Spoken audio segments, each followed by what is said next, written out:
दोस्तों, आज हम आपको ले चल रहे हैं 1920 के उस दौर में जहां चमक धमक थी लेकिन दिलों में सूनापन, जहां पार्टियां बड़ी थीं पर लोग अकेले, और जहां एक आदमी था, जे गैट्सबी, जिसने अपनी पूरी जिंदगी एक ऐसे प्यार के इंतजार में गुजार दी जो शायद कभी उसका था ही नहीं।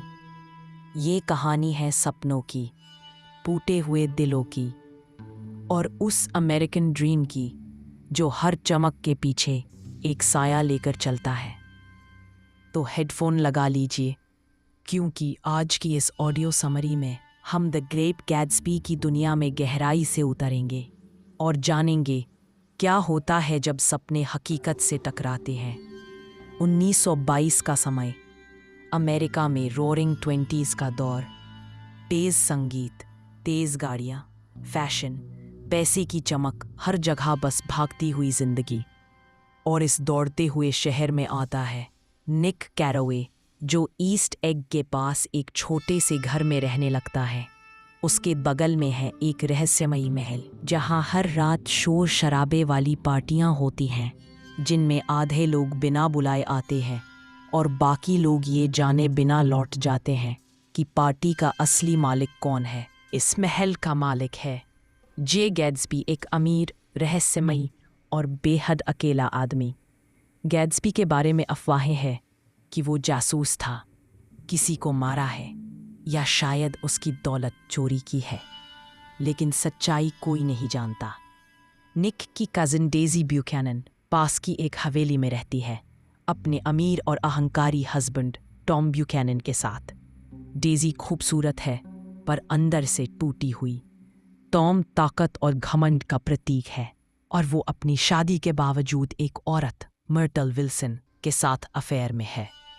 एक दिन निक को गैट्सबी की पार्टी का निमंत्रण मिलता है।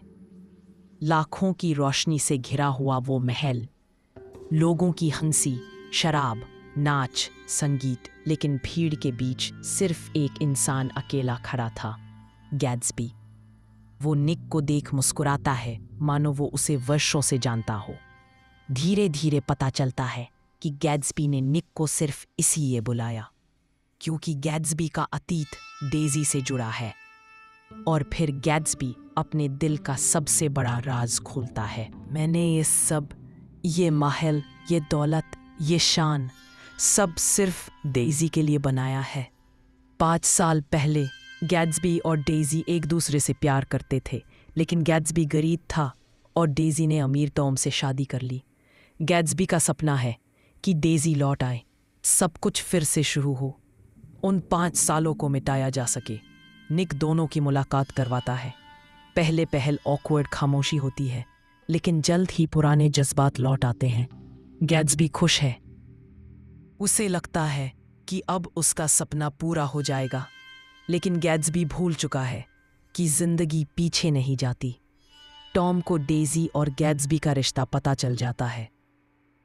एक दिन सब लोग गर्मी की दोपहरी में शहर जाते हैं, और होटल के कमरे में टॉम गैट्सबी को चुनौती देता है, तुम डेजी को कभी नहीं समझ सकते, वो मेरे साथ है हमेशा से। दबाव में आई डेजी अपने दिल की आवाज़ नहीं निकाल पाती, और गैट्सबी को पहली बार लगता है कि उसका सपना शायद हवा के महल जैसा है। वापसी पर एक हादसा होता है। टॉम की प्रेमिका मर्टल सड़क पर आ जाती है और गैट्सबी की कार उसे कुचल देती है। गाड़ी चला रही थी डेजी, लेकिन गैट्सबी सारा इल्ज़ाम खुद पर ले लेता है। इस हादसे के बाद सब कुछ बिखरने लगता है। टॉम डेजी को लेकर दूर चला जाता है और गैट्सबी अपने घर में अकेला रह जाता है, उस हरी रोशनी को देखते हुए जो डेजी के घर के डॉग से चमकती है, मानो अब भी उम्मीद का एक छोटा सा टुकड़ा बचा हो। लेकिन किस्मत किसी का इंतज़ार नहीं करती। मर्टल का पति, जिसे गलत फहमी होती है कि गैट्सबी ने उसकी पत्नी को मारा, गैट्सबी के घर जाता है और स्विमिंग पूल के पास उसे गोली मार देता है, फिर खुद को भी। गैट्सबी मर जाता है, लेकिन उसकी कहानी में सबसे दर्दनाक बात यह थी कि उसकी मौत पर रोने वाला लगभग कोई नहीं था। निक अकेला उसका अंतिम संस्कार करता है। वो समझ जाता है कि चमकती हुई अमेरिकन ड्रीम असल में अंदर से बेहद खोखली है। अंत में निक कहता है, हम सब नावों की तरह हैं जो लगातार पीछे लौट जाती है, भले ही हम आगे बढ़ना चाहते हो।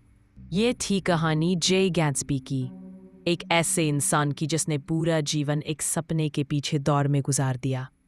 ये कहानी हमें सिखाती है कि चमक से